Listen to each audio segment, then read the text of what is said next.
Hi everybody, Joe Chaffee on this Friday, and what a Friday. I have to tell you, when I stepped outside this morning into a clean, cool air mass, I don't think I can't remember the last time the visibilities were that good. And the air just looked so clean and void of any of that tropical nonsense that we've had here for so long this summer into the fall. And it appears now that we're done, and the tropical systems have kind of calmed down a bit, although I want to give a brief look a little later on to Leslie, which is still around.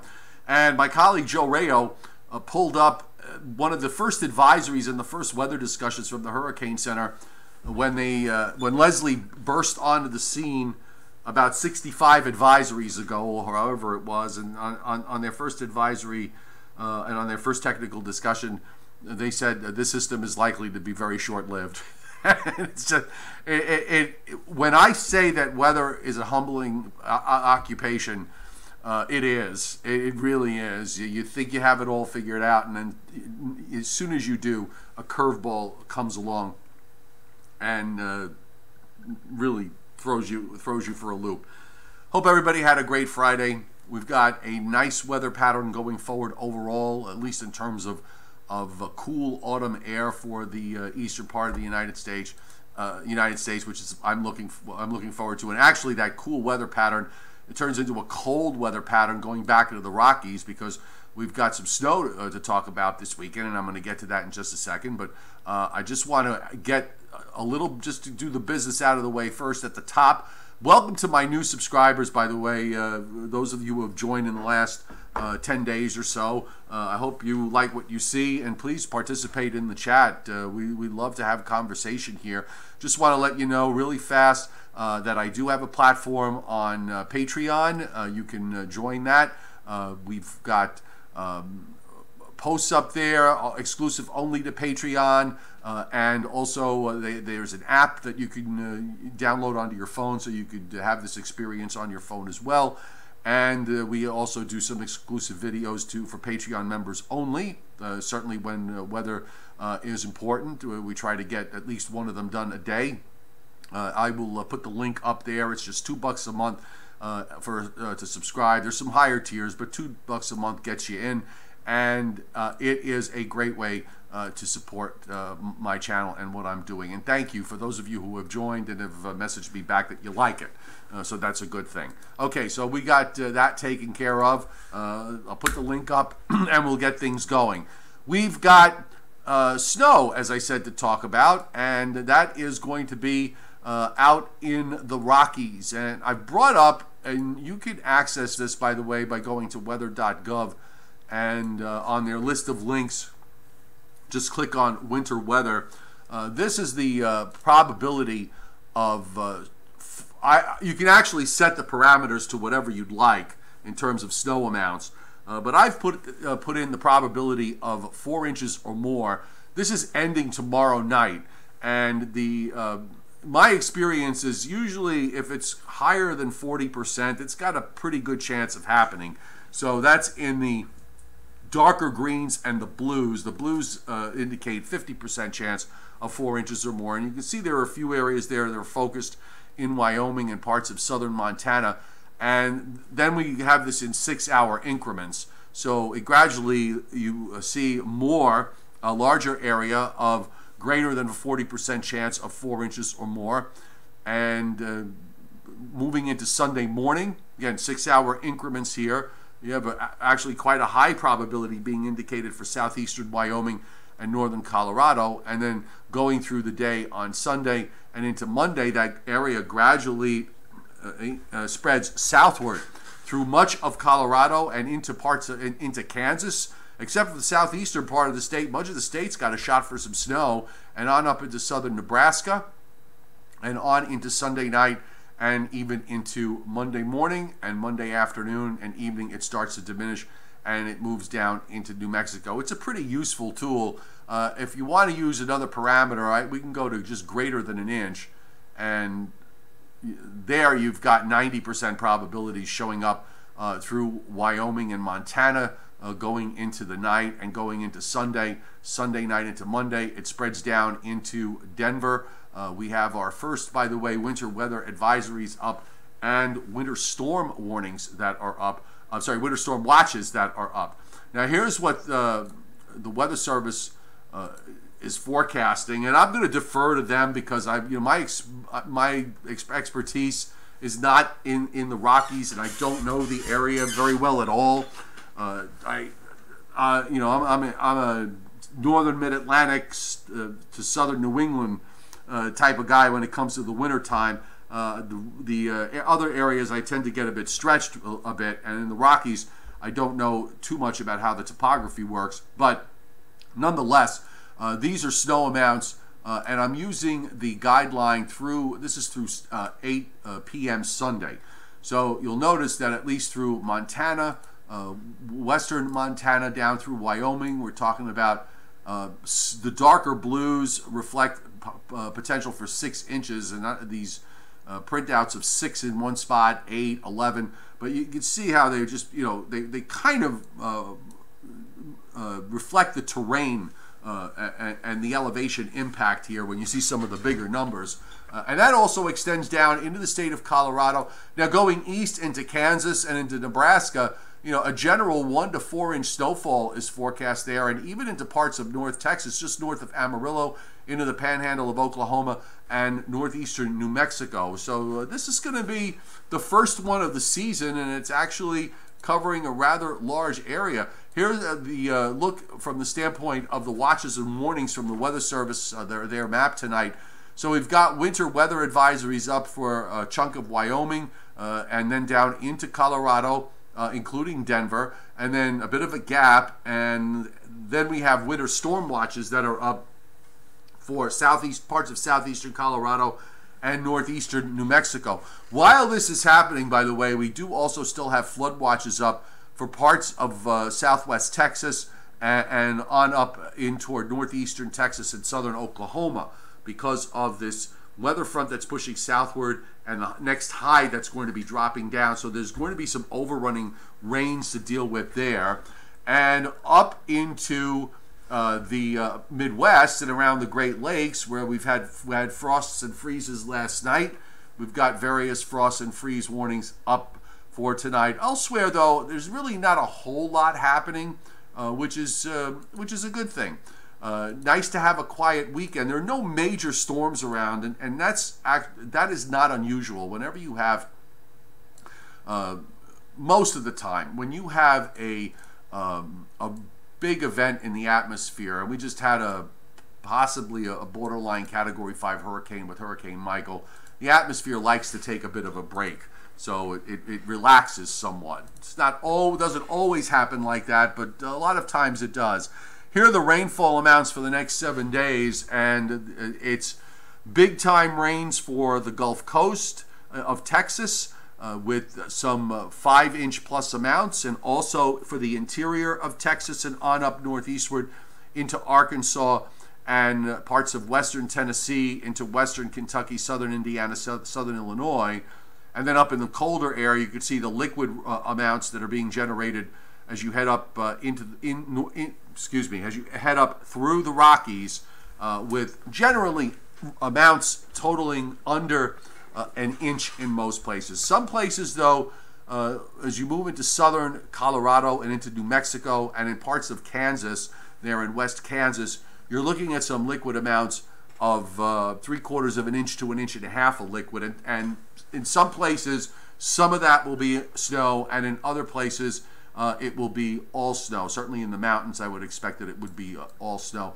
And tonight, with regards to severe weather, we'll bring up the weather risk here, and we've got a slight risk back down into southwestern Texas, encased inside a larger area of marginal risk, and a general risk of thunderstorms from southern California through southern Arizona, New Mexico, and in through much of Texas except for the extreme east. Otherwise, with the other exception being the southern part of Florida, thunderstorm activity is rather limited. We do have some rain, and actually even some snow was showing up on the radar in parts of central Illinois this evening.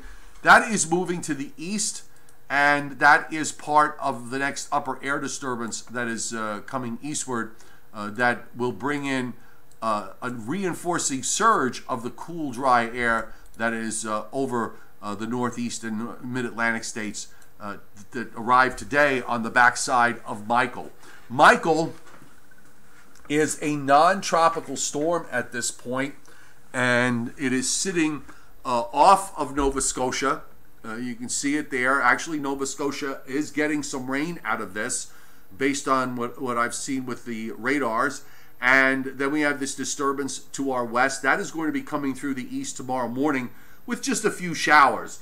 It should be in before daybreak, and it should be done by the time your coffee and your breakfast is done. And by lunchtime, the sun should be back out. So a minor interruption into what I think will be a pretty nice weekend.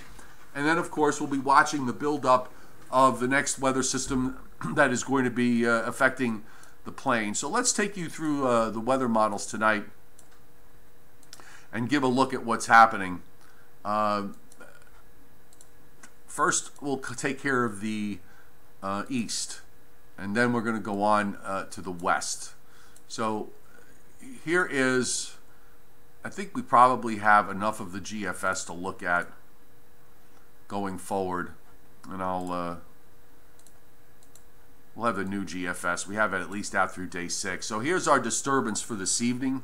You can see there's a little patch of blue there being indicated by the GFS just south of Chicago, and on it goes. It sort of weakens as it moves east. Again, it's in around just before daybreak and out just before lunchtime with a few showers. Some possible snowflakes showing up in the mix here, perhaps in the highest elevations of the Catskills and way up into northern New England. For a brief time, you might see a wet snowflake or an ice pellet.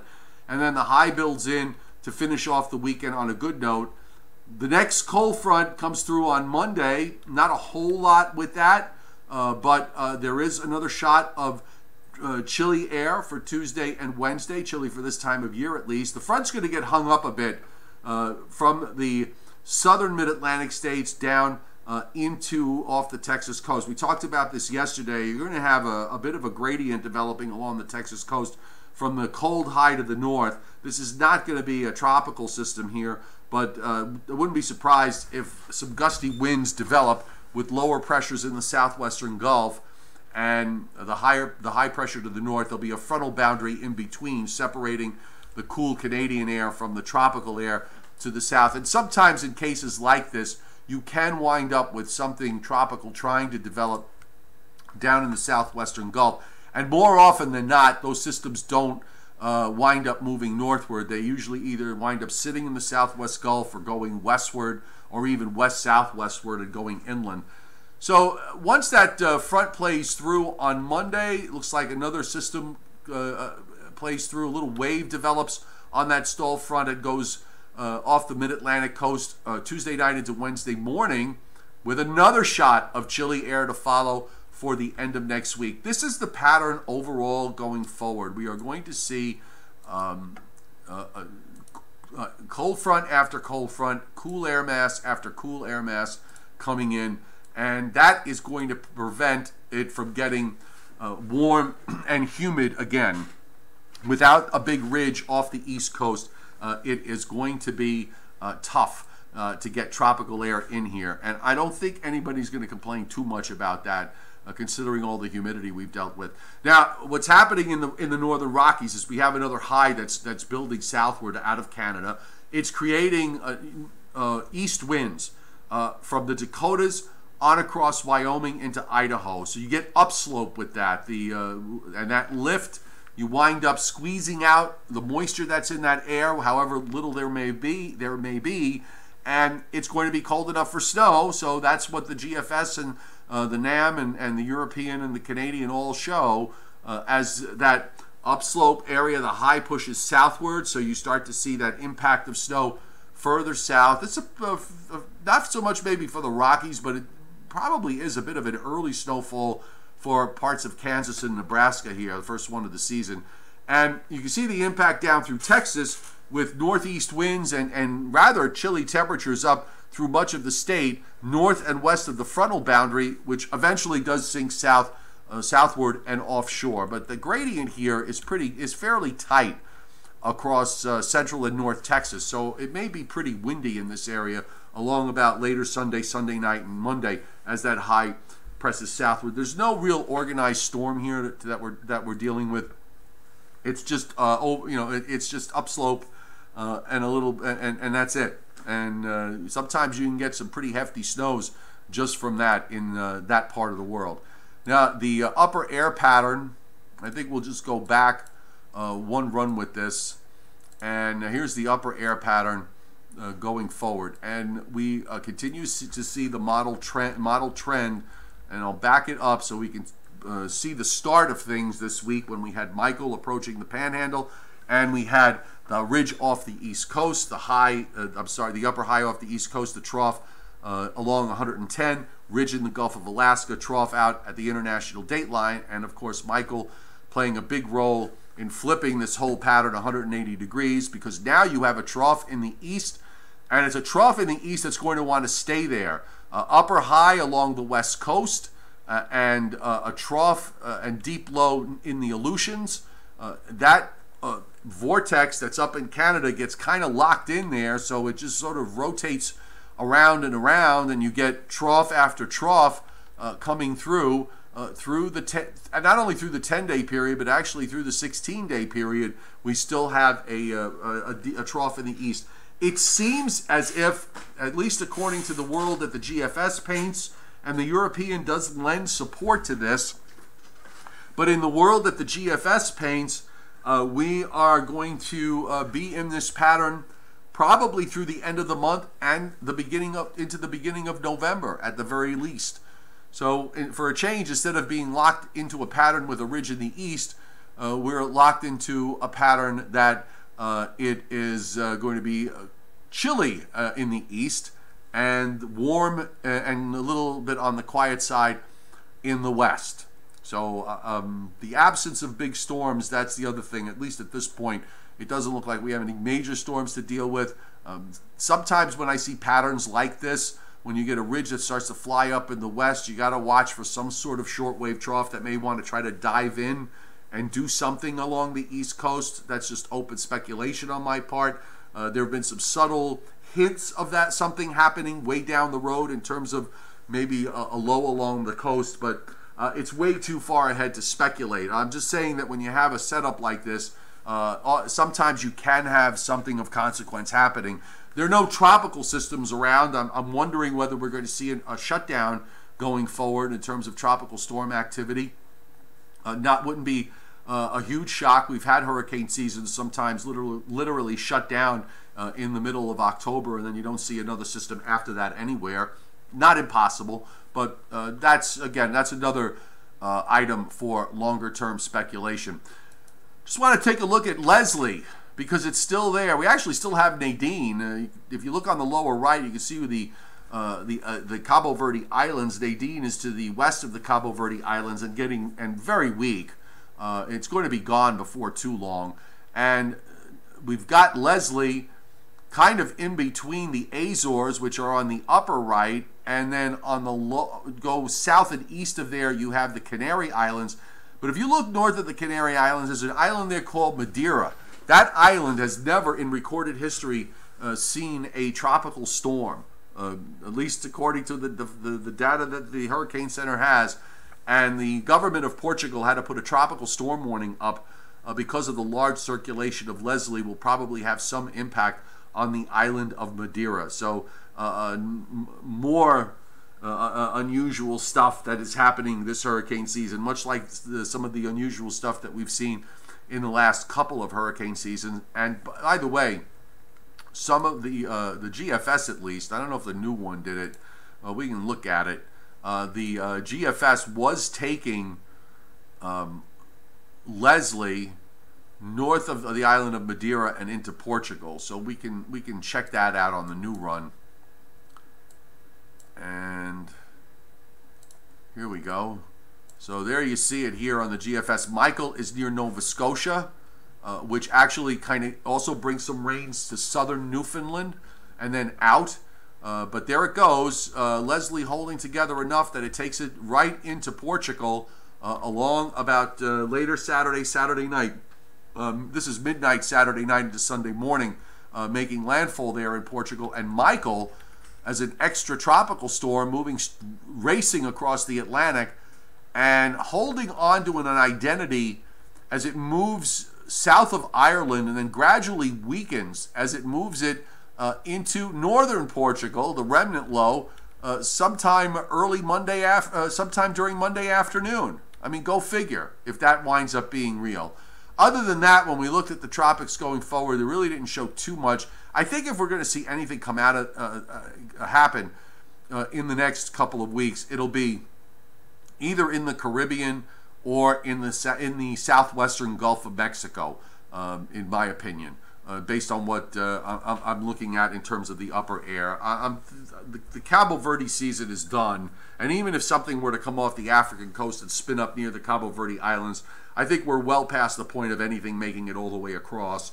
So the only other possibility would be something to form out in the subtropics somewhere, and with the trough in the east, if the trough is along the east coast or just inland of the east coast, it would be a situation where anything that would develop would probably not move our way, unless that trough is further west. I mean, if you wind up with a trough that sets up in the Ohio Valley down into the Gulf states and a southerly flow along the east coast, yeah, okay, then and you have a tropical system at the same time. But we don't see anything like that.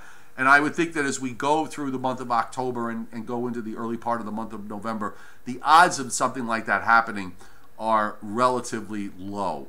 So I think what I'm going to do tonight is probably, I'm not going to go for a long live stream tonight. It's a Friday night. We all deserve a bit of a break, but let's spend the next 10 minutes or so. I'll come back to you guys on the chat board again. I hope everybody had a really great day, and let's see what you have to say in terms of the conversation tonight. So I'm just going to give a collective hello to everybody, and thank you very much for being here. Chris Eddy, haven't seen you in a bit. Hello. Jason Schaefer's on. Colt Sheffield, who's tired of the rain. And Joyce Mack, nice to see you here, as always. And the winds kicked our butts this morning. And howdy, Earl Warren. Yeah, Joyce, you had, was it Column? The name of the storm that the name that the UK Met gave it. I'll bring up the let me bring up the GFS again. We'll just take a quick look at what's going on over in Europe. Let me get that map up here. And as it loads, maps, by the way, is always courtesy of tropicaltidbits.com. And well, there's a deep low northwest of Scotland, so I'm going to try to see if I can take this on the upper air. Maybe that'll give me a better shot, or at least go back on the anomaly. Yeah, this will take me back 3 days, so we can watch it move forward here. So there's the big storm offshore. So you had basically this arm that went around. And now the one that follows it here, this very deep low, 946 millibars. That's like a Category 3 hurricane that passed west-southwest of Ireland and northern Scotland. But look at the ice, a ton of isobars there.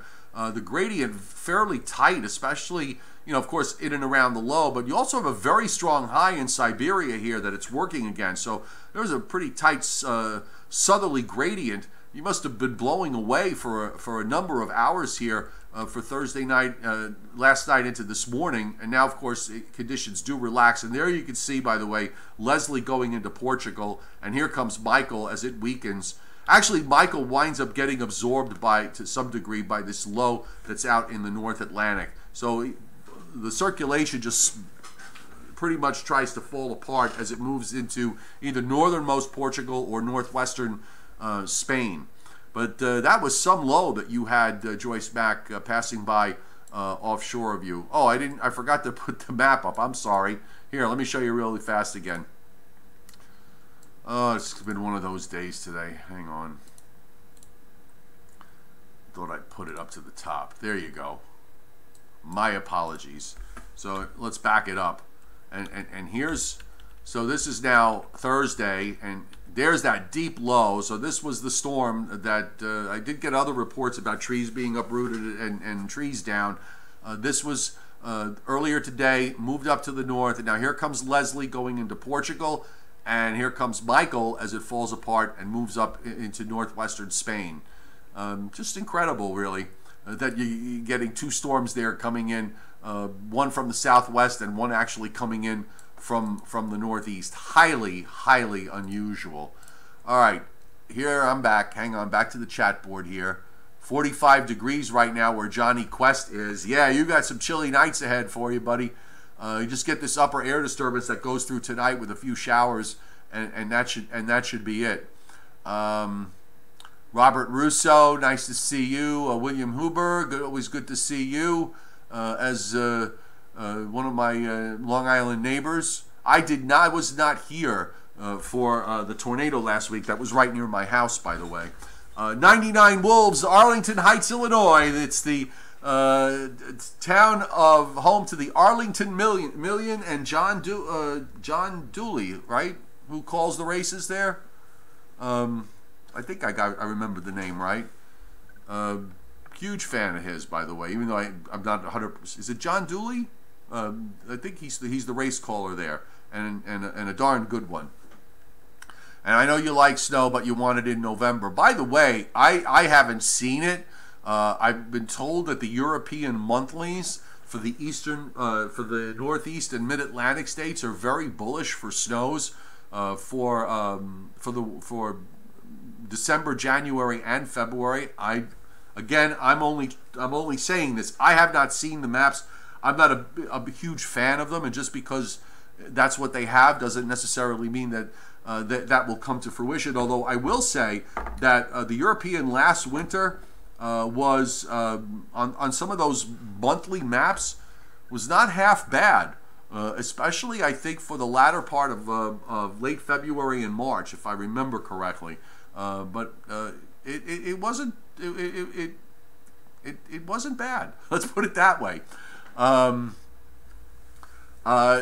Alton Russ, do I think the sea surface temperatures are cool enough on the East Coast to calm future future winter storms? The answer to that is I don't really think the ocean water temperatures are a big issue in either direction, because there are too many other factors at play, and one could easily see something that compensate it if it's too warm or if it's if something else is going on. I would just point out that all it takes is a couple of ocean storms and upwelling to undo above average temperatures. The warm water layer doesn't go down that low, so you get a couple of good strong storms, non-tropical or tropical, to churn up the waters out in the Atlantic, and you could go easily from being a couple of degrees above normal to a couple of degrees below normal. I would, by the way, if I were, I am a snow lover, but let me phrase it like this. For a snow lover, having above normal ocean water temperatures might not necessarily be a bad thing if you also couple that with a lot of cold air, which is something that what we saw last winter in December. And those ocean water temperatures went from being above normal to below normal pretty quick during that cycle of cold air that we had from late November into the middle part of January last year. So just bear that in mind. So Timothy Veltman, you've seen the Euro monthly, so okay, so you can verify what I just said. So it's over the next 45 days. Bullish on snowfall. I got to tell you, to be honest, which I always try to be, with the pattern that we're going into, if it holds on as we get into November and get deeper and deeper into the month of November, if that's the kind of weather pattern that we're going to hold on to through the month of November and into the early part of December, I would not be shocked to see some early snows across the Great Lakes and across the interior areas of the Northeast at some point in that stretch. We're way too early now, obviously, but when we get into November, if we've got that pattern like that, I wouldn't be surprised if we're sitting here a month from now talking about some snow somewhere in that geography I just described. Johnny Quest, the warm ocean water temperatures, that does cause the snow to change to rain. Yes, and it probably has some impact for coastal areas of the Northeast during the first part of the winter, particularly in cases that I've seen where we've had early possibilities for snow in, say, late November and December into early January. It does have a bit of an impact. But I will tell you this: if you have a lot of cold air around, regardless of the ocean water temperatures, you can correct that in a big hurry. There's always going to be a problem along the immediate coast with respect to a wind, depending on the direction. Okay, if the wind is anything more than northeast or east-northeast, you're going to wind up bringing in warm air from off the ocean, especially in the early part of the season. But I don't think it's as big a factor.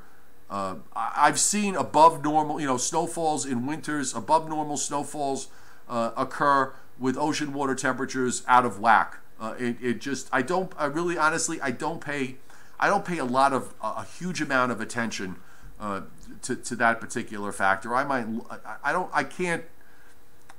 I'll put it into my equation, but I'm not going to not forecast snow because the ocean water temperatures are a bit warmer than average, if the other parameters are pointing to snow where you've got plenty of cold air around. Okay, just reading for the last of your chat. Remnant Soldier, I'm not that far from you, just so you know. The solar minimum, I talked to Joe Rayo about that, and there was a solar minimum apparently for the little ice age. My colleague Joe Rayo, who's very, very much into astronomy, that's a big expertise of his, but he spoke to some folks at NASA who have also done some research on this, and apparently the solar minimum that occurred back in the time of the Little Ice Age also seemed to have coincided with a major volcanic eruption. So it may have been the volcanic eruption more than the solar activity being at a minimum that created that rather cold stretch of climate from the mid-1600s into the early 1800s. There's been, there has been research trying to connect the two. So connect the solar minimum with increasing amounts of cold and fierce winters, or a stretch of fierce winters. But it's hard to, the guys from NASA kind of have discounted that solar minimum and weigh the volcanic eruption that occurred. I forgot where, that the volcanic eruption is the bigger factor. All right, we're going to stop it here. One last question to 5,000 subscribers with no videos. How far south will the frost go in the Northeast? I don't. We're going to have to wait and see with regards to the frost conditions that will develop. There might be some frost Sunday morning in parts of the middle and upper Hudson Valley, perhaps. Just want to see. They don't have anything up here in terms of any kind of watches. But maybe in one of those cold shots next week, I think there's probably a better chance for first frosts and freezes happening in the Northeast. I don't think they'll make it. They may not make it down as far south as the coast, but maybe by the second shot of cold air later next week, it might come down fairly far to the south, maybe into northern New Jersey, northeastern Pennsylvania, and on up into interior Connecticut. All right, folks, we're going to call it a night. Again, just to let you know, if you came on late, I've got my Patreon platform. Here's the link. It's a great way to support my channel, and I appreciate those of you who have joined it. Also, I have a link on Amazon. If you shop on Amazon and you use what I would call the Joe Stradamus portal on Amazon, and just search for your stuff via that link, then you get your stuff, and then Amazon throws me back a little bit of coin so I can get myself a couple of cigars and maybe some lunch every once in a while. and I'm a very happy guy. And I appreciate very much those of you who have done that. So here's the Joe Stradamus portal link to Amazon for those of you who are interested. And I know some of you have done your Amazon shopping on this link. Thank you very much for doing that.